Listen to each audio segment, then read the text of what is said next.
Strike 1 will need to assist our operative in recovering the intel from the field. Takes my body a while to process alcohol. So, like, the day after drinking, I'm closer to still drunk than I am to truly hungover. But then the second day after drinking, One of our covert operatives was nearly successful in hacking a series of ExaltCom relays when enemy forces moved into the area. If we're going to have any chance of recovering that data, we'll need Strike 1 to provide protection while the operative finishes hacking the remaining arrays. If we lose the operative, we won't be able to recover the intel. God, this deliberately fail this.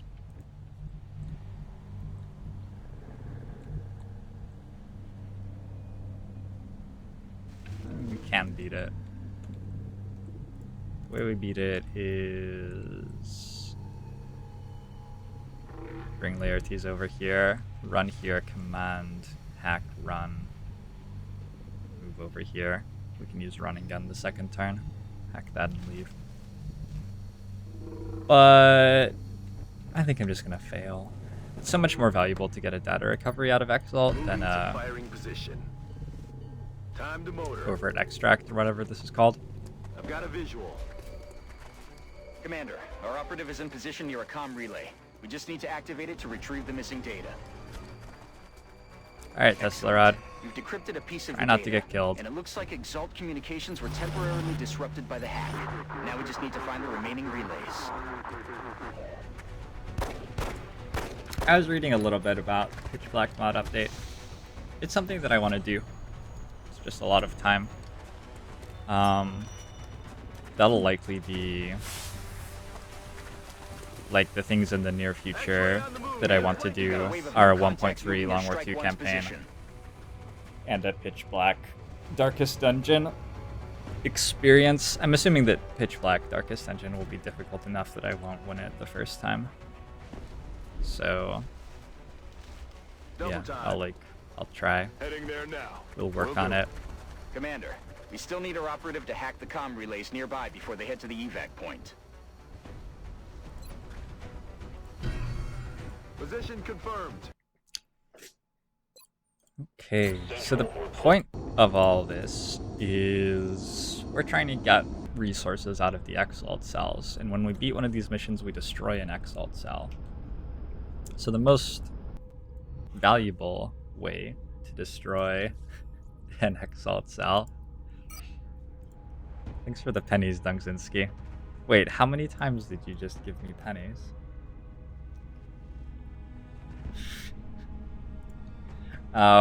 Anyway, I appreciate all of them equally. Yeah, we want to get more out of an Exalt cell than $150 and no meld, because we can get $270 and like 20 meld if we get a data recovery. So we're just going to re-roll the cell basically. We ran out, and now we can just instantly install scan again. Complete. Positive ID on Exalt cell locations. And unfortunately I don't have as quick of an assault to send as a covert operative, but Mr. Manana should be fine. Anybody in here who doesn't have a soldier yet? I can't customize from this screen for whatever reason. XCOM operative deployed against Exalt cell in Mexico.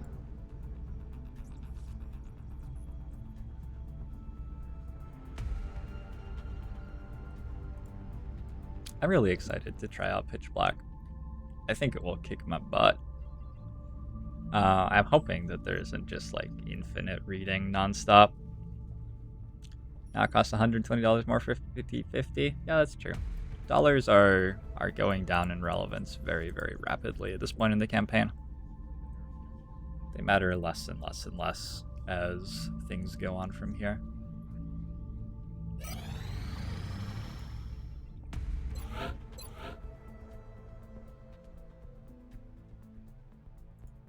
I'm very happy to like pay.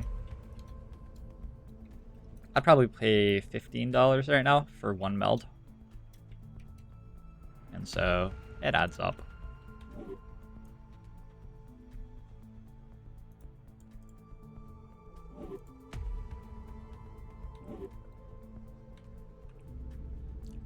Is meld what I really need right now?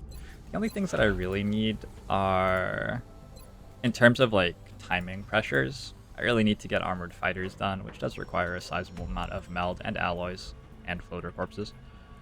Really need to get armored fighters done and coil guns to keep on top of the air game.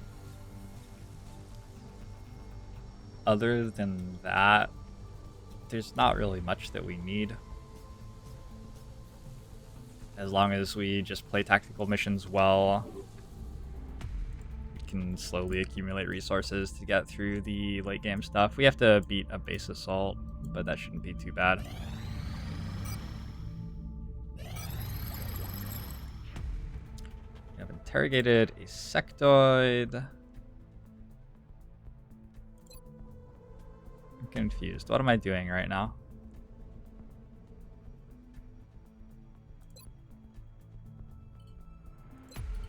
I mean, I actually don't know. I thought I was going to Titan armor. I guess I interrogated the sectoid to get second tier psi power for somebody. I don't know if I want to interrogate a muton too.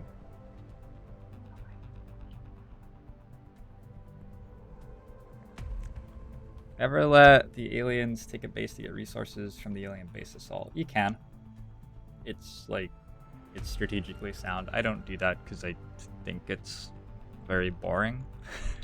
Mainly. You could call it a house rule, but like I'm not really outlawing myself from doing it. I just really despise playing alien base assaults and don't want to. You don't need to. What's up with the overlay? Did it break?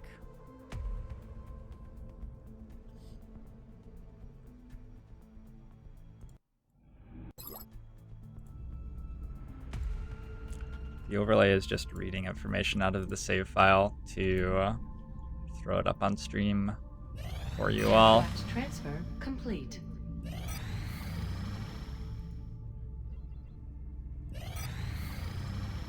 Scientists, 2 engineers. I don't really I don't know. Do we need those? Do we need the flight computers? It's all... This is a moment to make a point about the avatar timer and strategic pressures. So like through the entire game so far, well, Illyrium hasn't really been a pressure. We've just had more Illyrium than we've needed for the entire time. I should have sold more of it probably. But like alloys, fragments, meld, power, soldier ability, these have all been pressures for the entire campaign basically. And so stuff like council requests, where I'm trading one thing for another thing, have seemed meaningful and engaging and interesting. Country panic has also been a pressure. It's all starting to break now.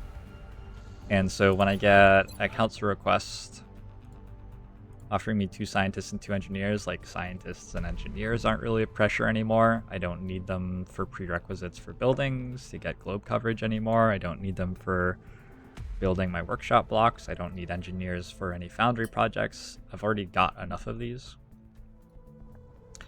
It all just feels like there was this very, very difficult struggle that I was facing, and then we just fell off a cliff, and now like gravity is just pulling us freely downward toward victory. I guess in this analogy, victory is driving a car off a cliff status. I want our... and then landing possibly in an explosion. But I think that's the most exciting thing about the Avatar project in Long War II, the idea that there's actually pressure which can end the game before these pressures become irrelevant. I think that's really, really cool. Contact detected.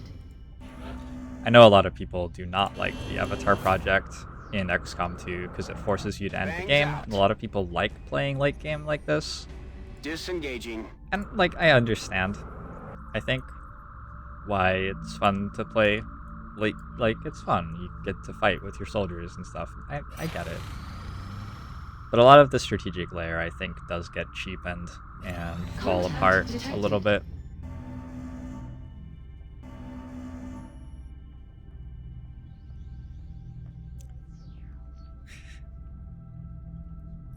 point where you're just playing The Sims with your soldiers until the game ends. Yeah, a little bit.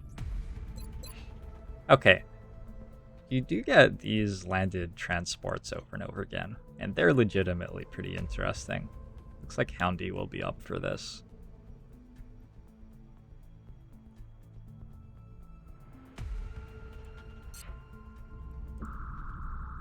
I think we have just enough people coming back up to be able to beat this pretty easily. This is the next harvest of the campaign. Unfortunately, I am manually updating the mission totals.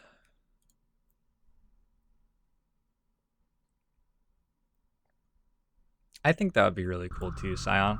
Like sort of use it like you use Torchlight in Darkest Dungeon, where the closer the Avatar project gets to being completed, like it changes the game a little bit. Like combat gets a little bit more dangerous, but you get more resources from it or something like that. That's just straight up exactly what Torchlight does in Darkest Dungeon. I'm sure you could think of something better for XCOM. 13 hours for Houndy. Yeah, 13 hours for Houndy. I guess we get the Rocket Man back as well. Contact detected. And we've got ourselves a terror mission out of the United States as well at the same time. This is according to my list, it's the first terror mission of the month. I'm not sure I believe that. I think we already played one. So we're going to be double missioning some people.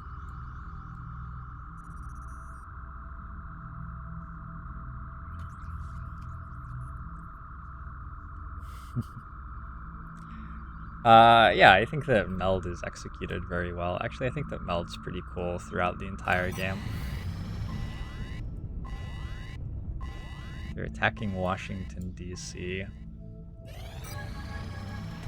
Time to drain the swamp. So we got Mindfray on Smurf.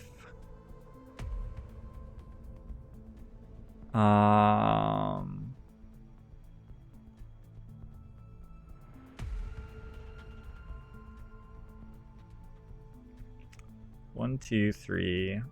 Houndy is 4. I guess we're taking 2 engineers. 5, 6. I'm gonna have to exhaust this sniper, I think. I'm gonna have to pull Rukin out of side training. That really sucks. Doesn't suck that much. It sucks a little bit.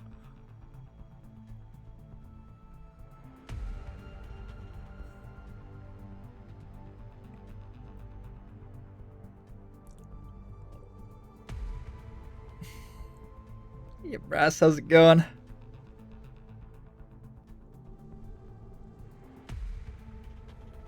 I think we can put Abdullah in.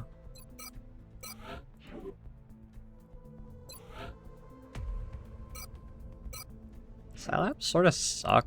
Like, all of a sudden your roster gets a lot weaker because all of your soldiers are busy training psi abilities instead of fighting. Okay, Houndy's back. Detected. Get ourselves another large landed.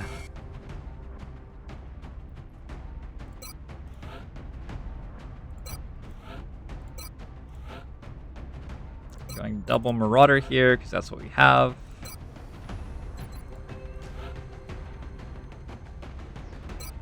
Rocketeer, Engineer,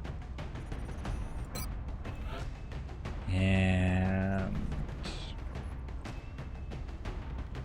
gosh, gross.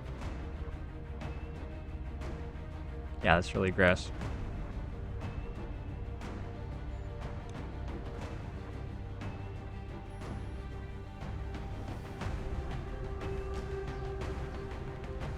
It's a large landed though. I'm gonna exhaust my other level 4 officer, get +8 aim on all these guys. I love the mission prep for this scam. I actually sort of like the feel of equipping people even. I don't know why. It's not very well supported by the UI, honestly. But I don't know, there's just something satisfying in doing it.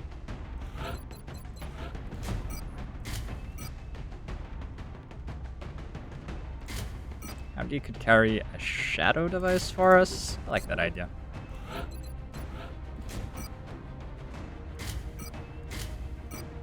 Unless it's better on Van Dorn, maybe.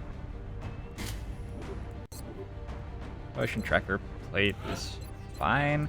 I think the plate on the gunner is probably least relevant in this exact situation compared to all the other situations we've been in this campaign. Because on these large UFOs, it's very likely that your soldiers other than your gunner get shot at.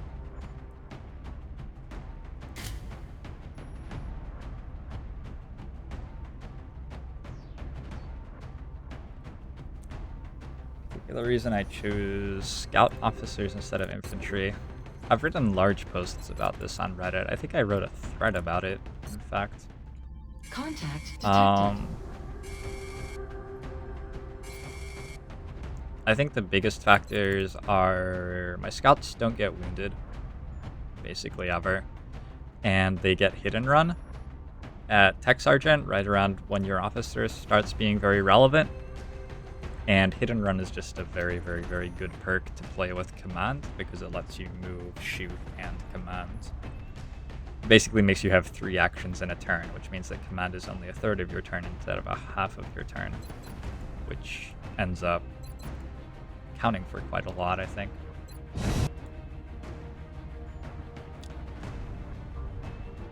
Scouts are just really good all-round soldiers with marksman's rifles.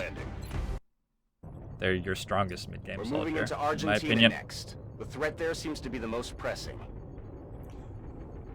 We tracked the alien craft to a landing site in a rural area outside of a small town. We should move to secure the site and clear out any hostiles we can find.